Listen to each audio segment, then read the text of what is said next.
Today's the day. It's time to build a new pedal board. I stripped it down last night, which shows how much I generally enjoy Christmas Day. And yeah, I've got my plan here of what I want it to look like. It's not changing too much from what it's been for the last 6 months or so, but I've just finished recording and releasing my new album, I Live on the Outside. It's free to download if you haven't got it already. And whenever I finish a project, I like to sit down and think what worked well, what didn't work well, what can I improve. And that generally involves rebuilding my pedal board to make a few little changes. For the last year, and for the whole of that album, I was running this Vemuram Jan Ray as an always-on pedal at the end of the board. I really liked what it did to the overdriven sounds, but it was making the cleans a little bit dark, so I'm going to switch to this, the fantastic fire bottle from the good people at Effectrode. It's a tube boost, and I've been testing it out for the last couple of weeks and it's unreal. So that's going to change, and also this is new from Hamstead, their Odyssey Overdrive, and the amount of sounds you can get out of this thing is crazy. So I can't wait to have that on the board. So yeah, I've got my coffee and a bit of good music, and let's get started.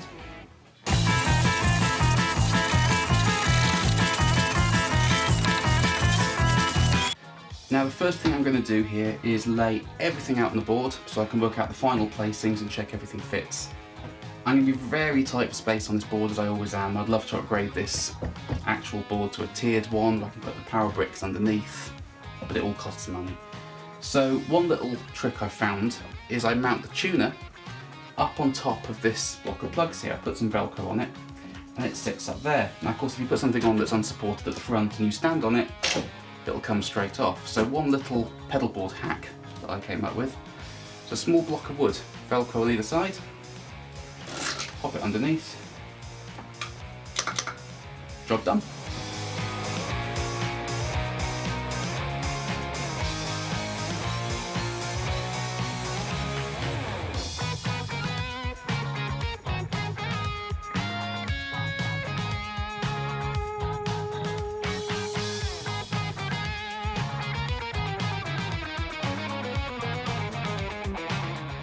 So there we go, everything's now laid out on the board as it's going to be. I've made a couple of changes as I've gone along for ergonomics more than anything else. So now I'm going to start work on power.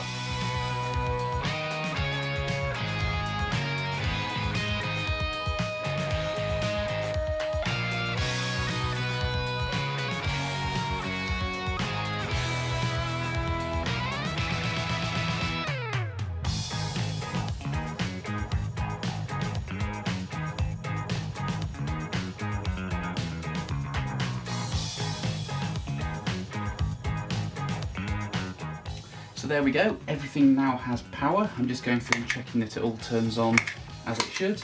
Bear in mind that some pedals have to have a jack in the input in order to turn on, so it looks like this Jan Ray hasn't got power, but if you just use a connector from your patch leads, it does.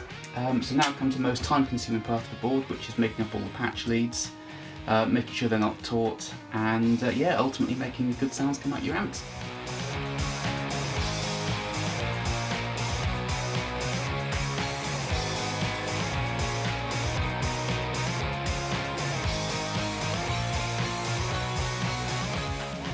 So I'm now about halfway through making up all the patch cables. My fingers are annihilated from doing all the George L's connections. One of the most important things to do as you're building a board like this is to check every connection as you make it. Because there's nothing worse than thinking you've done a good job wiring it all up and getting to the end and nothing comes out the speaker. So my basic input output is working, and then on the loops,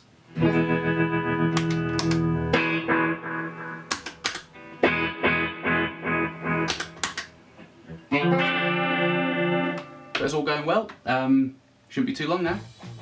It lives. My fingers are destroyed, but it lives. I'm just going through and testing out all the loops.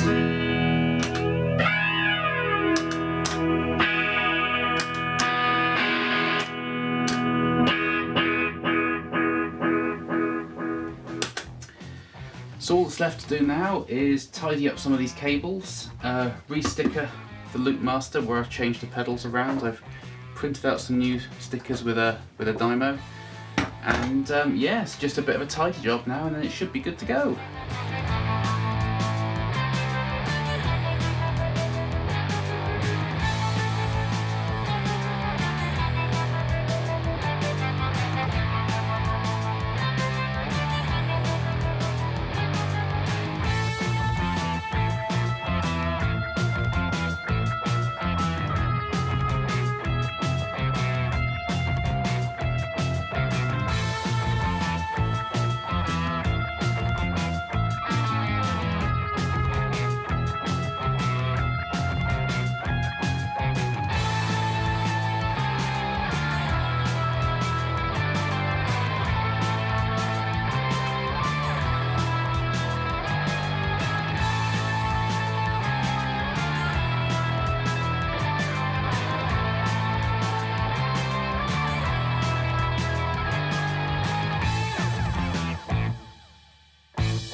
So here we go, the board's all done now. It's about as tidy as you can really make a board like this.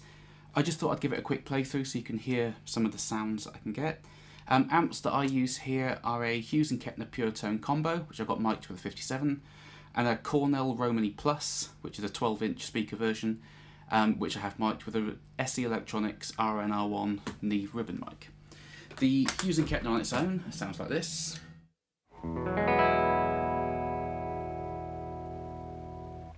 Just the Cornell, and then both amps together.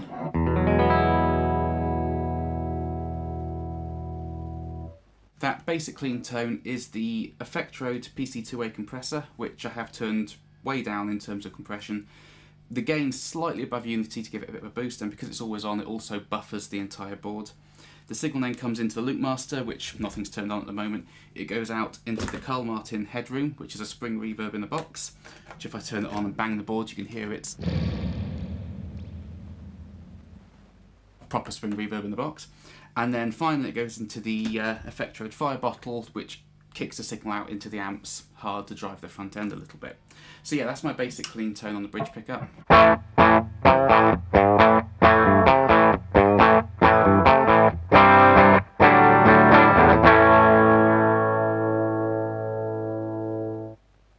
The first loop on the board is the Jam Pedals Ripple, which is kind of an MXR Phase 45, so the two-stage version of the Phase 90, which sounds a bit like this.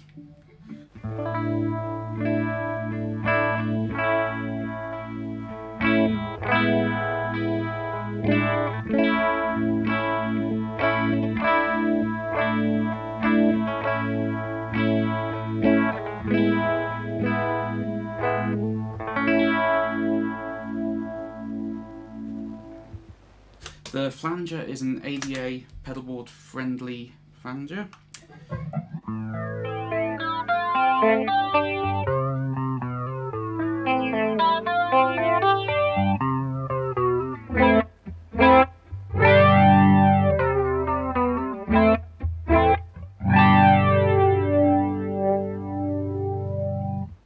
So great for your sort of Van Halen type 80s riffs. This next loop is my kind of mid-pushed boost loop. The first pedal in the loop is a TubeDreamer 58 from Jam, which is basically a TS-808.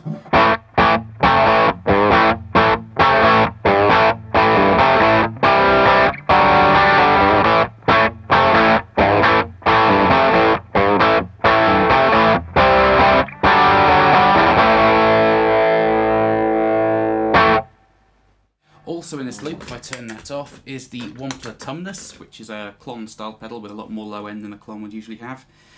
It's a similar type thing to the Tube Screamer, but a lot more nasally in its attack.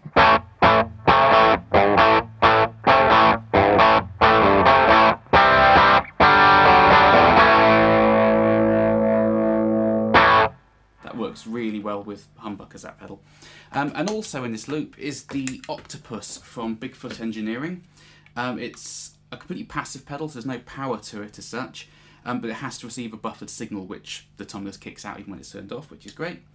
And it's essentially the octave up effect from an octafuzz, but without the fuzz, so it sounds like this.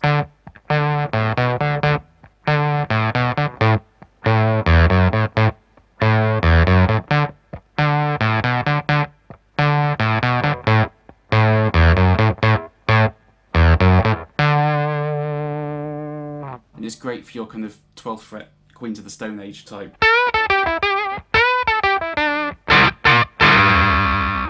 So much fun, that pedal. But I generally just leave it in the Tube Screamer mode. The Analogman King of Tone, a very, as everyone always says, a transparent overdrive. It just sounds like you've turned your amp up essentially. So the basic amp sound is this.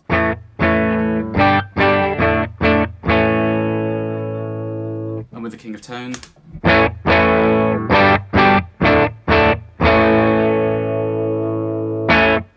I've got both sides of mine set to the clean boost, but I do have the high gain mod on the red side, which you can cascade into the other.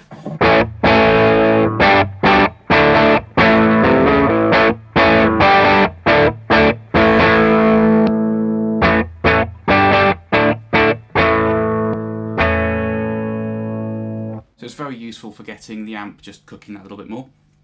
This loop here has the Vemuram Jan Ray in it.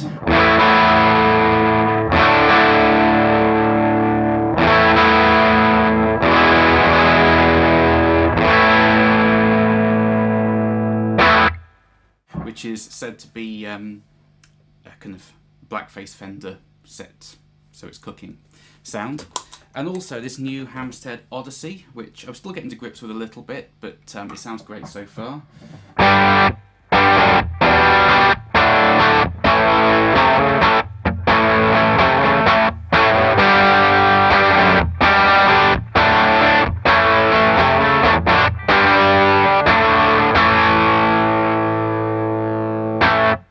Kind of has that fizzy upper mid kind of.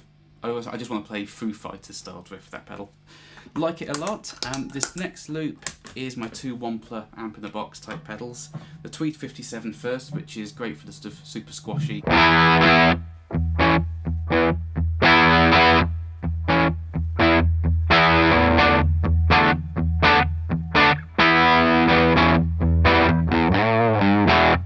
Sounds. And then probably my favourite pedal on the board, which is the Plexi Drive Marshall pedal.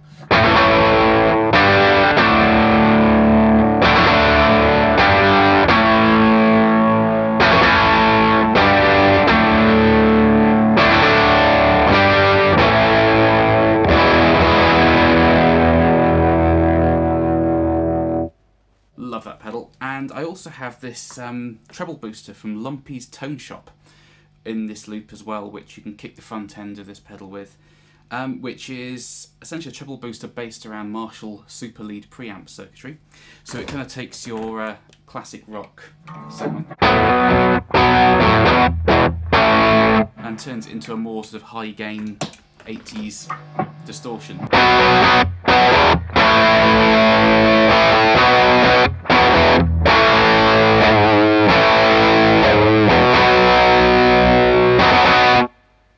So that can be really useful for that sort of sound.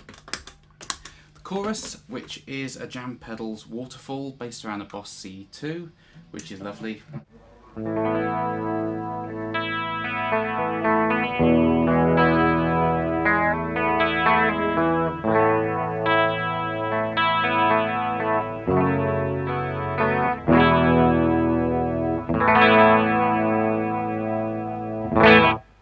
'80s in a box, essentially.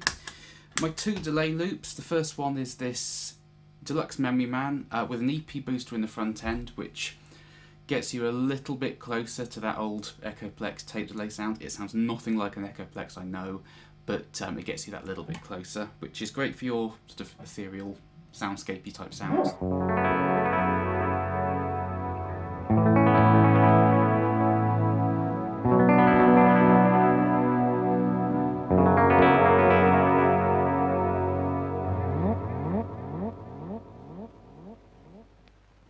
And then a Jam Pedals Delay Llama, which is my sort of basic analog delay thickener, which I have set to do the kind of edge dotted 8 thing.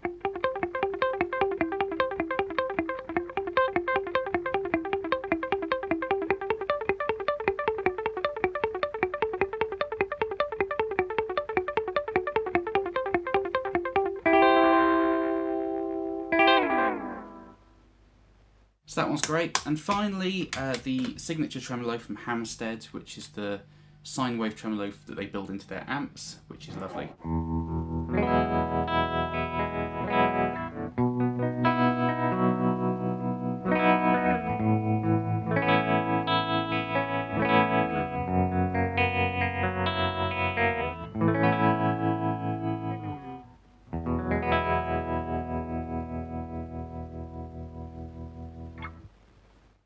So that's the basic board. I've got the Headroom spring reverb at the end, which I generally have off now that I have the Cornell with a spring reverb in it, but it can be great over the top of both amps. This red side set to be really extreme, but it sounds great for your sort of vintage style riffs with a tremolo on it.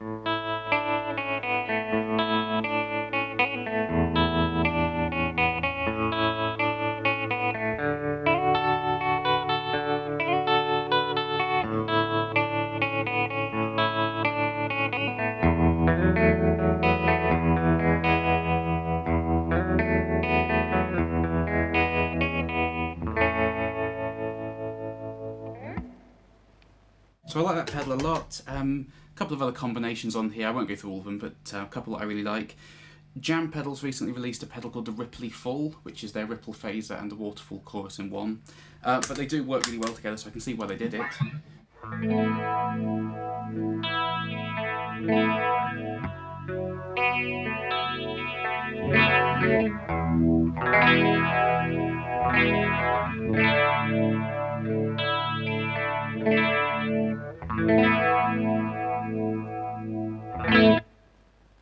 So I really like that combination. I'll do one more.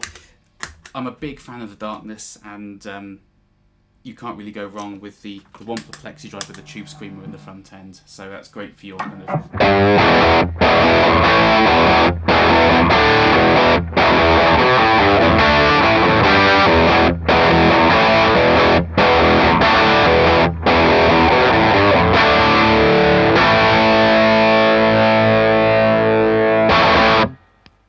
those sort of riffs. So that's pretty much my board. Comment below, let me know what you think. Which pedals do you like? Which pedals don't you like? And yeah, I'll see you next time.